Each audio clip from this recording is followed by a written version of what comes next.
Singer Thirukkural அறிவுக்கு அவங்களோட ரொம்ப நாள் லவ்வர் கூட இன்னைக்கு மேரேஜ் ஆயிருக்கு. திருக்குறள் அறிவு கல்பனா அம்பேத்கர் அப்படிங்கிறவங்கள கடந்த 3 வருஷமா சின்சியரா லவ் பண்ணியிருக்காரு. மேலும் அவங்கள பத்தின விஷயங்களை அப்பப்ப சோஷியல் மீடியால அப்டேட் பண்ணிட்டு தான் இருப்பாங்க.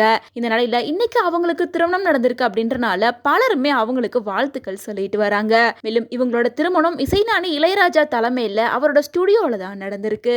மேலும் சென்னை ஆரியபுரத்துல இருக்க அம்பேத்கர் மணிமண்டபத்துல விசிக தலைவர் எம்பி திருமாவளவனை சந்திச்சு வாழ்த்துக்கள் பெற்றிருக்காரு.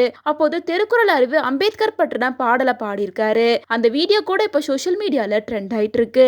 இன்னொரு பக்கம் இசைஞானி இளையராஜா அவர்களை புகழ்ந்து ஒரு பாட்டு பாடியிருக்காரு. 2 பாட்டுமே இப்ப சோஷியல் மீடியால செம வைரலா ட்ரெண்ட் ஆயிட்டு இருக்கு.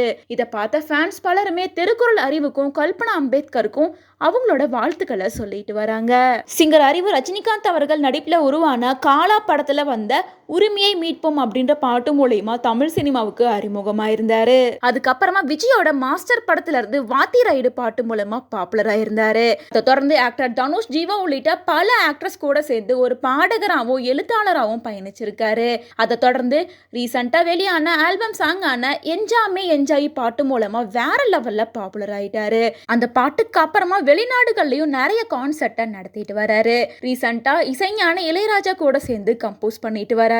இந்த நிலையில இளையராஜாவோட செல்ல பிள்ளையா மாறி இருக்க திருக்குறள் அறிவுக்கு இளையராஜாவே அவரோட தலைமையில அவரோட ஸ்டுடியோல மேரேஜ் பண்ணியிருக்கிற விஷயம் கேள்விப்பட்டதுக்கு அப்புறமா பலருமே திருக்குறள் அறிவுக்கும் இளையராஜாவுக்கும் அவங்களோட வாழ்த்துக்களை சொல்லிட்டு வராங்க.